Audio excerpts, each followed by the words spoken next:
My name is John Passfield, and the title of this reading will be The Mammoth Cheese Video 9, The Quest, Hamilton. This is my novel of James McIntyre, The Mammoth Cheese, a novel by John Passfield. These are the people who created the Mammoth Cheese, and this is the first display, you might say, although it's in a container, of the Mammoth Cheese in public. Here's a summary from the back of the novel. With a contribution of 800 cows, the tiny village of Ingersoll, Ontario, has not only produced the world's largest block of cheese, it has also nurtured the epic poet who can rapturously sing its praises. Now, if only Queen Victoria can be persuaded to take a hearty bite and add her majestic voice to the poet's ecstatic hymns of praise, the Mammoth Cheese will become the edible jewel in the crown of the globe-girdling British Empire. So the people of Ingersoll have created the world's largest cheese. What they need now is recognition, validation. They need other people to acknowledge that they have done so. In this video, I'm going to read from chapters 12, 13, and 14 of the novel, The Quest as it moves to Hamilton, Ontario. Chapter 12, page 87 is where I'll start.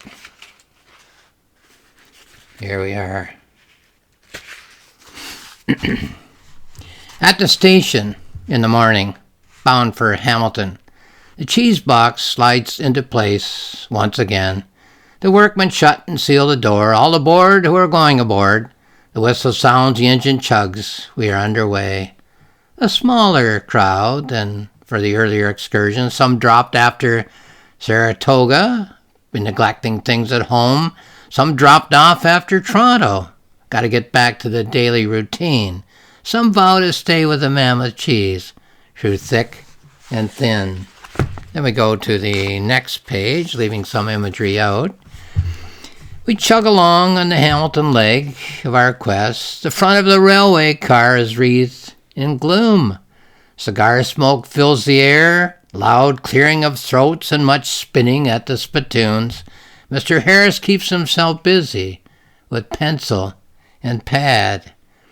The factory owners do not talk among themselves. No longer the optimistic chatter on the way to Saratoga. No longer the confident discussion of odds on the way to Toronto. These are the captains of the enterprise. The saga limps along. Plenty of thoughts, perhaps, that no one cares to share. Then we move on to another image unit. Idle chatter among the Ingersoll crowd at the back of the railway car. I can't wait to get to England. I have a passel of relatives there. It's the center of the empire, the eyes of all the world. I'm the boy who left with nothing. I'll be strutting when I return. I'll be basking in the glow of the Ingersoll cheese. What's the matter with those Americans? What's the problem with Toronto? We put them both in the shade. They had to cheat to keep feeling superior, had to put the blinders on, couldn't admit that they'd been bested. We're the only town to have a Mammoth Cheese. The sun is shining through the window. The train clicks over the rails. Miles go by as we cross the countryside. Mr. Harris sits and figures. Mr. Harris doesn't talk.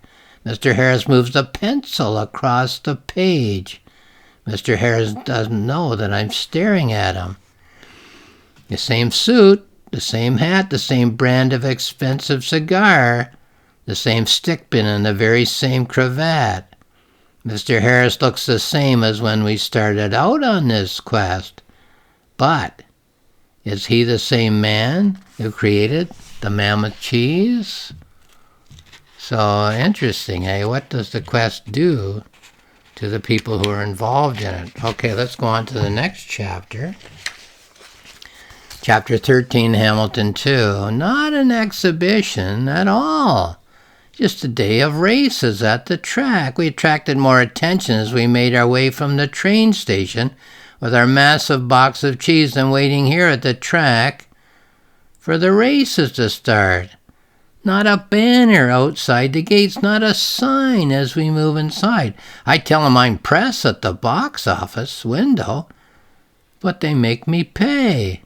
No one seems to know when the cheese judging will start. And moving on. The horses race around the course. Not a word about us has been said. Too big to fit under the tunnel of the grandstand. The massive cheese sits in the stable yard outside. The afternoon drags on. Most of the Ingersollians find themselves drifting inside. I sense an article as I move around the crowd. Ain't never been to a racetrack. Ain't never bet before. Just had to give her a try. You just size up the horse and put your money down. Well, I don't know nothing about horses. I just go by the length of the legs. Now my wallet's just about empty. Well, I ain't no judge of horses, I can tell you that. And then we move on again to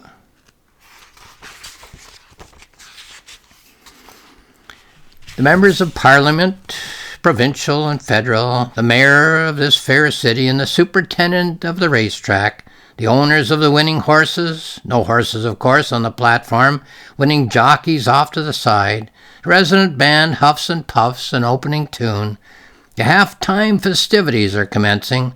The judging will soon commence, my friends, but first a series of speeches from all concerned. Hope you had a chance to see it, encased in its box in the stable yard. Couldn't leave it exposed to the flies in the afternoon sun. Too bad it wouldn't fit in under the grandstand. It's a magnificent piece of cheese, made right here in southern Ontario by our friends in Ingersoll. How could such a little community rise to such towering heights? Now, if you'll all just move out to the stable yard, that's where the Mammoth cheese now sits. No, there will not be any races while the judging is taking place. The wickets are closed for the interim. Cooperate, please, or perhaps I'll have to consider closing the bar. We want everyone here to come out to the stable yard. No, I promise you that it won't take more than 10 minutes. 20 at most. We'll be done, I'm sure, in a jiffy. There's only one block of cheese. I assure you the races will not recommence until the judging is done. Then we move to chapter 14, Hamilton 3. A rustling in the crowd, Ingersollians and those who did not retire to the bar. Finally a hush settles over the stable yard. The crowd parts as the judges move to the fore. A sea of expectant faces, not a soul would dare to breathe at this solemn hour. Does Hamilton know how important this is? Does Hamilton know how vital this designation will be for our community? It will be the very lifeblood, the very brain fluid, the very gray matter of the soul of our future existence. We call on Hamilton to send us to England on the crest of a wave. Then we go on to the next page. A cheer goes up from the Ingersollians, a cheer that almost takes the lid off the box of cheese. We have finally been acknowledged. Not one effort has been in vain. Hearty shouts and backslappings and the dancing of jigs. Oh, to be an Ingersollian on this fair day. The great cheese sits on the wagon in all her glory. Inside her box, all the splendor of a sphinx made out of food. The great cheese smacks her lips inside the cheese box in anticipation, as well she might. Soon she will be a tasty morsel for a queen. So it sounds good. Let's go to page 106. Mr. Harris at the front of the railway car, waving the certificate that he is holding in his hand. He is surrounded by the other factory owners. Any one of them could buy and sell the whole town. Large cigars are passed around, matches are lit, but no backs are patted. Mr. Harris's face is gloomy. The manufacturers' faces are glum. The Ingersollians in celebration, roars of laughter from the crowd. A request is sent forward to Mr. Harris. If it isn't too much to ask, Mr. Harris, could everyone in Ingersoll be allowed to get to see? Okay, and then the next page. The certificate is passed along the railway compartment. A perusal, and it is passed over the head or over the shoulder to the one behind. I can see the red ribbon in the large print. First place for the largest block of cheese. Your certificate moves from hand to hand. Gradually, the joviality sags, and the laughter ceases. Puzzled looks when some of the passengers turn around. The certificate moves along the aisle at a funereal pace. Grim lips as the certificate is passed to me. I hold it in my hand. The red ribbon, the large print, first place for the largest block of cheese. My eyes slide down the certificate. They come to rest on the finer print. This is to certify that as exhibited this day in the city of Hamilton, in the opinion of the most highly qualified of judges, the Ingersoll Mammoth cheese is the largest block of cheese in Hamilton and District. And that's the end of the Hamilton leg of the quest. I don't know whether anyone has compiled a list of basic image patterns in literature, but if one were to do so, I would expect that the quest form would be on such a list. And if one were to rank these literary forms in terms of their nearness to the pattern that our lives make as we move and sometimes blunder our way through the minutes, the hours, the days, and the decades, I would expect to find the quest myth near the top of the list.